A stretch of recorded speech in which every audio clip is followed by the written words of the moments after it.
Bienvenue dans un nouvel épisode de Daily Bee. Aujourd'hui, on va parler d'assistant virtuel. Être entrepreneur, c'est payer pour aimer sa vie. Donc, j'aimerais ça pouvoir avoir un bel épisode où je fais plein d'affaires, puis que c'est super productif, puis que je monte plein de petits clips. Mais aujourd'hui, c'est assez monotone. J'ai eu mon appel avec ma coach. J'ai une couple d'appels que je vais avoir à faire aujourd'hui pour faire avancer mes projets. Et une grosse partie du temps que je passe de ma journée présentement, c'est regarder c'est quoi les différentes règles pour engager un assistant virtuel. Je vais engager un assistant virtuel aux Philippines parce que la main-d'œuvre aux Philippines n'est pas chère. Puis comme ça, je vais être capable d'avoir une ou deux personnes qui vont m'aider avec ma business. J'en ai déjà parlé un petit peu avant, comme quoi que c'est tu sais, je manque de temps, puis je réalise qu'avec le temps que j'ai, je suis pas capable d'accomplir ce que je veux accomplir. Puis c'est ça ma solution. De trouver des assistants virtuels pour faire les choses dans quoi que je suis moins bon, dans quoi que j'aime moins aussi. Puis faire ces choses-là pour moi. Pour au final, si moi je travaille sur ma business, puis si j'ai un assistant virtuel ou deux assistants virtuels qui travaillent sur ma business, à trois, on va arriver à bien plus que qu'est-ce que je peux faire de ça. Fait que si tu regardes cette vidéo-là, toi aussi tu aimerais ça engager un assistant virtuel, tu sais, t'as différentes façons d'engager des assistants virtuels. Des fois, tu sais, t'as par contrat. Des fois, c'est à l'heure parce que t'as une personne, t'as un petit projet, puis tu veux le payer à la personne à l'heure, puis quand c'est fini, c'est fini. Ou, tu sais, t'as des fois une couple d'heures à faire dedans une semaine, genre 3 heures de job à faire, par-ci, par-là. Tu sais, ça, c'est une autre façon de faire aussi. Puis finalement, t'as carrément engagé quelqu'un qui est là à temps plein ou à temps partiel. Comme un petit peu une job. Là, dans le fond, c'est pas un petit peu ça, c'est carrément ça. Fait que c'est ça, je regarde aujourd'hui, tu sais, c'est quoi les lois à travers de ça aux Philippines.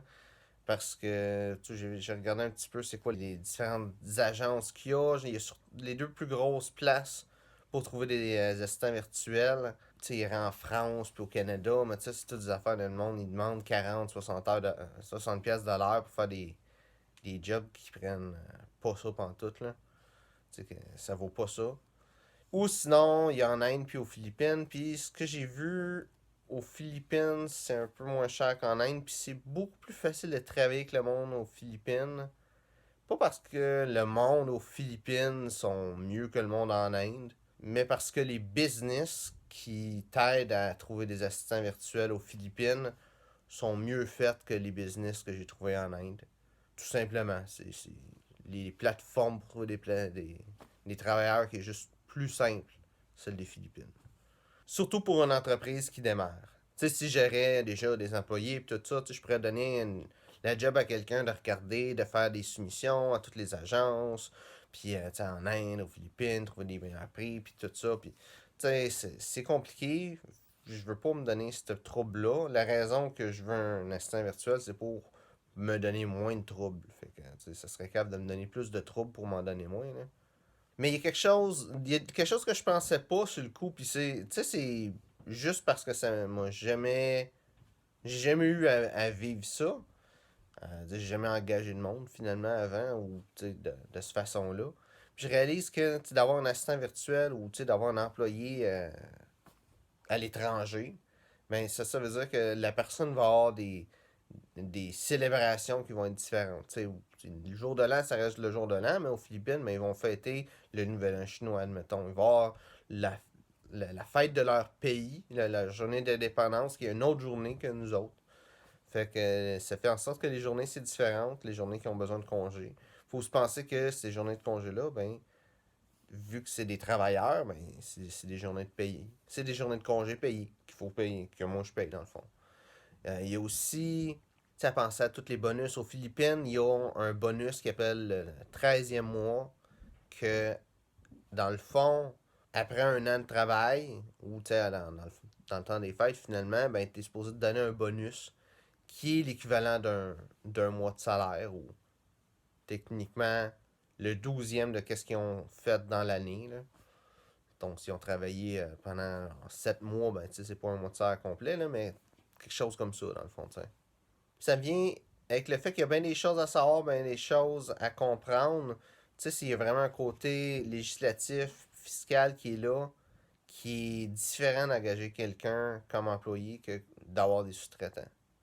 Puis c'est pas une mauvaise chose, parce que la personne qui est employée, généralement, tu vas la payer moins cher que quelqu'un qui est sous-traitant. Puis quelqu'un qui est employé, tu vas l'avoir, cette personne-là, avec toi, généralement plus longtemps qu'un sous-traitant. Tu vas être capable de développer un lien, pas de confiance, mais que tu sais c'est quoi que la personne est capable de faire. Tu sais c'est quoi, genre, tu sais, ses forces, ses faiblesses, puis donner de la job en fonction de ça. Puis toi-même gérer, tu sais, les différentes parties d'un projet pour avoir différentes personnes qui font ce projet-là en partie. Je sais pas si je m'explique bien avec ça, là. Mais je considère que d'avoir des assistants virtuels, c'est, du moins pour moi, d'où ce que je suis, une meilleure solution que des sous-traitants. Puis, tu sais, au début, ça fait un bout que je pense à ça, d'avoir un assistant virtuel. Puis je me suis tout le temps dit, ah, ben, tu sais, c'est quoi que je donne comme job? C'est quoi que je peux donner comme job? Ben, tu sais, il y a bien des choses que je peux faire moi-même. Puis, sérieusement, quand tu, quand tu y penses un peu, il y a bien des choses qui sont faciles à faire, mais qui sont pas le fun. Il y a bien des choses que tu sais, on peut le faire, mais on n'est pas vraiment bon pour le faire. Puis toutes ces choses-là, c'est faisable de trouver quelqu'un qui va le faire pour nous autres. Quand on a quelqu'un d'autre que nous autres qui fait ces choses-là, ben ils sont bien faites. Puis au final, ben d'avoir des choses qui sont bien faites, ça donne les meilleurs résultats. Merci d'avoir regardé la vidéo. Si t'as apprécié, like, partage. Si t'as des questions, mets ça dans les commentaires, ça va me faire un plaisir d'y répondre. Merci d'avoir regardé la vidéo et on se voit une prochaine fois. Être entrepreneur, c'est payer pour aimer sa vie.